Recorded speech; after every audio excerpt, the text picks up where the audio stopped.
नमस्कार मित्रों।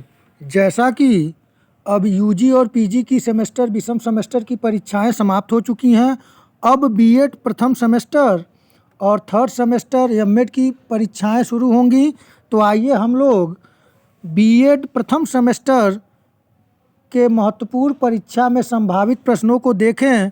आप सभी जानते हैं कि जो बीएड की परीक्षाएं होंगी ये सीबीसीएस पैटर्न के अंतर्गत ही होंगी, लेकिन ये डिस्क्रिप्टिव मूड में होंगी, यानी कि आपको प्रश्न आएंगे, उसकी क्राइटेरिया दी गई रहेगी 150 शब्दों में, 400 शब्दों में और 800 शब्दों में अपने उत्तर आपको देने होंगे। तो आइए हम लोग शुरू करते हैं। पहले प्रश्न पत्र जो तो टल गया है, 20 को होना था, अब आगे बढ़ गया है, 22 से शुरू होगी परीक्षाएं। तो आइए हम लोग इस दीनदयाल उपाध्याय गोरखपुर विश्वविद्यालय गोरखपुर के बीएड फर्स्ट सेमेस्टर एग्जामिनेशन का प्रथम प्रश्न पत्र जो है फंडामेंटल्स ऑफ एजुकेशन। तो फंडामेंटल्स ऑफ एजुकेशन जो पेपर है, अगर कोड की बात करें हम लोग तो यहाँ पे आप देख लें, इसका कोड होगा EDU-BED, यानी EDU-BED 101। यहाँ पे आपका एक फर्स्ट पेपर होगा और पेपर का नाम आप पता ही है, फंडामेंटल्स ऑफ एजुकेशन, यानी कि शिक्षा के मूल तत्व। आइए बिना देर किए शुरू करते हैं। संभावित प्रश्नों को देखें।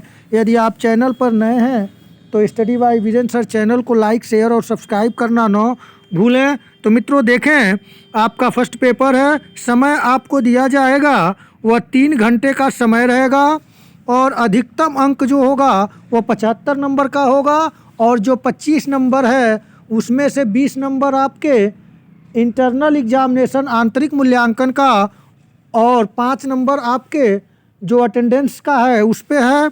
तो यहाँ पे देखें हम लोग 3 घंटे का समय है आप लोगों को और अधिकतम 75 अंक का है।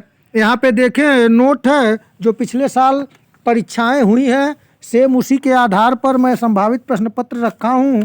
आप लोग निर्देशों को अधिक ध्यान दें और भरसक मैं प्रयास किया हूँ कि पूरे सिलेबस को कमांड करने का प्रयास किया हूँ कि सब यूनिट से प्रश्न बनने ही बनने हैं। आप लोग मास्टर की डिग्री ले रहे हैं, मास्टर का मतलब पीजी नहीं, यहाँ पे जो प्रशिक्षण ले रहे हैं बीएड का, यानी एक्चुअल शिक्षक बनने के लिए। तो यहाँ पे देखें नोट आपके सामने रहेगा। प्रश्न पत्र में कुल 3 खंड आपको करना होगा, अ, ब और स, और अभ्यर्थी को सभी खंडों से प्रश्न हल करना है, यानी तीनों खंडों से जो प्रश्न के निर्देश होंगे उनके आधार पे करना है और प्रत्येक खंड के सम्मुख अंक निर्धारित है, यानी कि कौन कितने का है ये सब एकदम क्लियर है, आप लोगों के सम्मुख रहेगा वहाँ पर। आइए खंड अ की बात करें तो खंड अ आप समझ लें टिप्पणी की तरह है, जैसे टिप्पणी पूछी जाती है।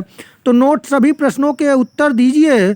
सभी उत्तर लगभग 150 शब्दों में होना चाहिए, यानी आपके जो आंसर होंगे वो 150 शब्दों में देना होगा। और यह पहला प्रश्न है और इसमें कुल आपको दिया हुआ है, आप यहाँ पे देख लें, अ ब स द ई, यानी कि ABCDE 5 यहाँ पे दिया हुआ है। और इसका यदि हम देखें अंकों का विभाजन आप समझें यहाँ पर तो 5 है, 3-3 नंबर के हैं, यानी कि 5 गुणे 3 है, यानी कि एक जो क्वेश्चन है आपके 150 शब्द का 3 नंबर का है, यानी यहाँ पे आपका टोटल कितना हो गया, 15 नंबर का है। यहाँ पे आप देख लें पहला प्रश्न मैं रखा हूँ आप लोगों के लिए, सिलेबस के अकॉर्डिंग ही मैं रखा हूँ। पहला प्रश्न है आप लोगों का ऑपरेशन ब्लैक बोर्ड। तो आप अच्छे तरीके से ऑपरेशन ब्लैक बोर्ड को तैयार कर लेंगे। नई शिक्षा नीति 1986 के अंतर्गत ऑपरेशन ब्लैक बोर्ड आया था और साथ ही साथ यह प्राइमरी एजुकेशन में आमूलचूल परिवर्तन, तीव्र गति से परिवर्तन की बात करता है। तो ऑपरेशन ब्लैक बोर्ड आप तैयार कर लेंगे। दूसरा प्रश्न मैं इसी में ब प्रश्न जो है इसका पहले का वह है अधिगम संगठन के घटक कौन कौन है, यानी अधिगम संगठन के घटक के बारे में आप तैयारी अच्छी तरीके से कर लें।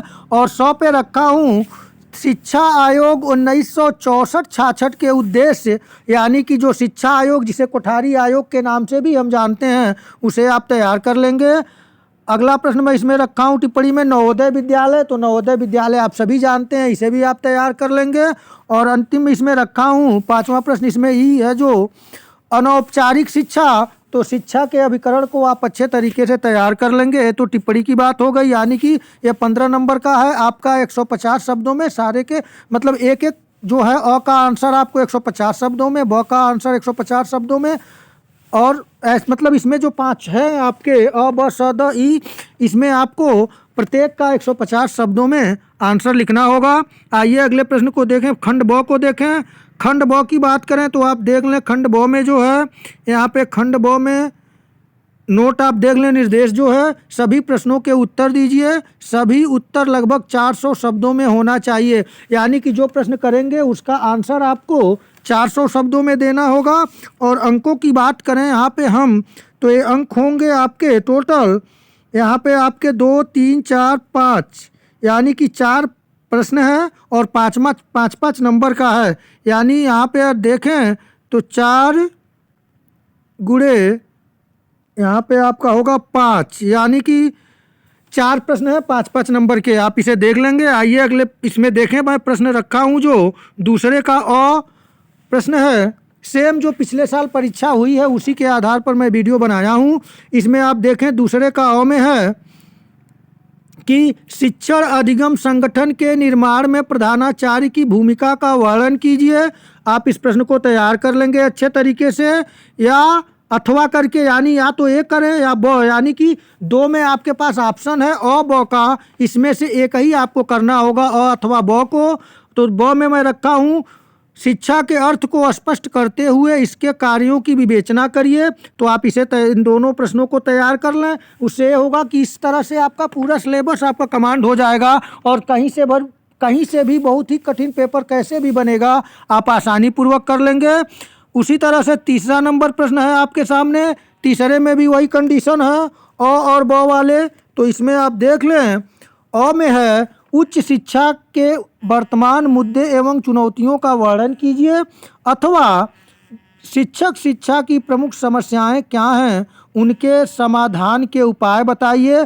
तो इन दोनों में से भी आपके पास ऑप्शन है, कोई एक ही करना, यानी कि दूसरा, तीसरा, चौथा, 5वां प्रश्न जो है अ ब करके दिया जाएगा आपको, और उसमें से अथवा रहेगा, यानी अ या ब में जो आपका तैयार हो आप उसे करेंगे। ये आपके लिए सुविधाजनक है। अगले प्रश्न को देखें, चौथा प्रश्न भी है कि चौथे का अ ब में होगा, ये तो मैं बता ही चुका हूँ। चौथा का अ है विद्यालय समाज का लघु रूप है, इस कथन की विवेचना कीजिए। तो यह डीबी का कथन जो है विद्यालय समाज का लघु रूप है, इस कथन की आपको विवेचना करना, इसको आप तैयार कर लें। पिछले साल पूछा गया था शिक्षा जीवन पर्यंत चलने वाली प्रक्रिया है, इस कथन की विवेचना कीजिए, पूछा गया था। तो आप लोग इसे तैयार कर लेंगे, उस प्रश्न को भी तैयार कर लेंगे। ब के लिए रखा हूँ अथवा शिक्षा के अभिकरण से आप क्या समझते हैं, इसके अभिकरण को उदाहरण सहित स्पष्ट कीजिए। तो आप लोग शिक्षा के अभिकरण को अच्छे तरीके से तैयार कर लेंगे। यहाँ से निश्चित तौर पे कितनाओं भी प्रश्न घुमा के पूछा जाएगा, प्रश्न आपको मिल जाएगा। अगले प्रश्न को देखें, 5वां नंबर प्रश्न मैं रखा हूँ शिक्षा के लोकतांत्रिक उद्देश्यों।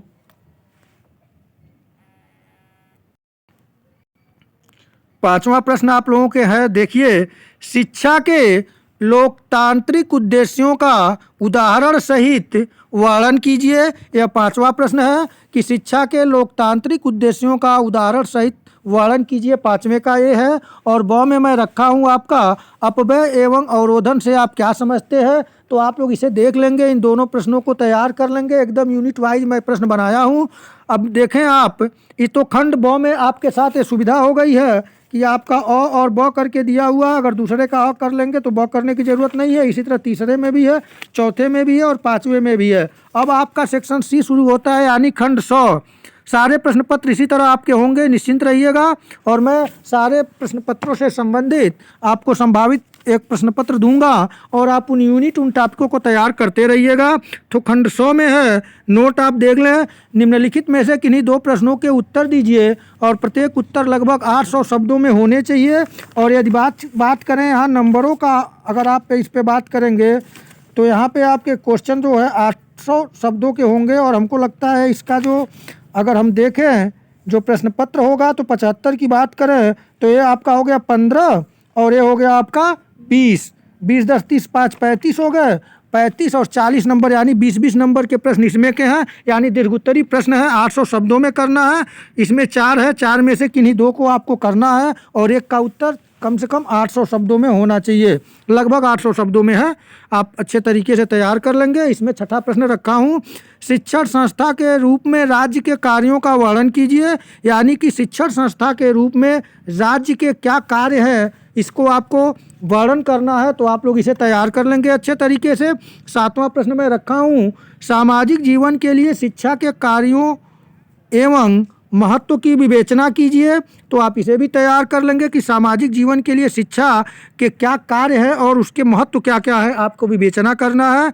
अगले 8वां प्रश्न मैं रखा हूँ आप लोगों के लिए, नई शिक्षा नीति 2020 यानी कि 2020 शिक्षा नीति के उद्देश्यों पर प्रकाश डालना है। तो आप नई शिक्षा नीति को अच्छे तरीके से तैयार कर लें, क्योंकि फंडामेंटल्स ऑफ एजुकेशन है, यहाँ से प्रश्न बनने ही बनने हैं। तो आइए अगले प्रश्न को, जो 9वां नंबर और अंतिम प्रश्न रखा हूँ, राष्ट्रीय पाठचर्या की रूपरेखा यानी कि NCF 2005 की समीक्षा कीजिए।